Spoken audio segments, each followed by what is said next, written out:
No human being in history lost more status than this man. At 2 years old, Pu Yi became the emperor of China. People bowed before him like he was a god.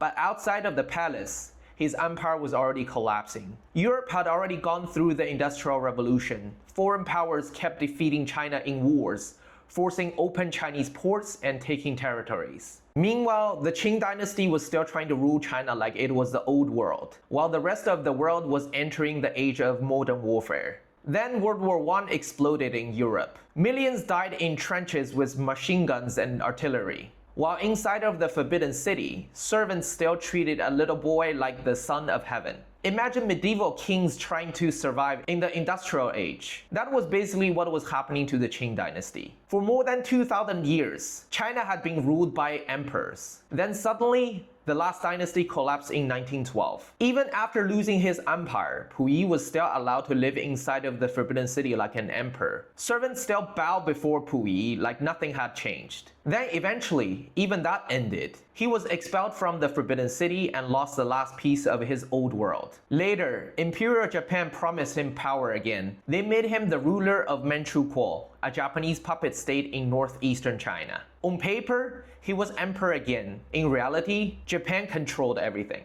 Then World War II began. Japan expanded across Asia, and in the middle of all this chaos, China's last emperor became a puppet for the Japanese empire. Eventually, Japan lost the war, and Pu Yi lost everything again. He was captured by the Soviets, handed over to China, and sent to prison. Think about how insane that is. A man who grew up with thousands of servants now had prison guards telling him what to do. But unlike many monarchs in history, Pu Yi was never executed. After years in prison, he was released as an ordinary citizen.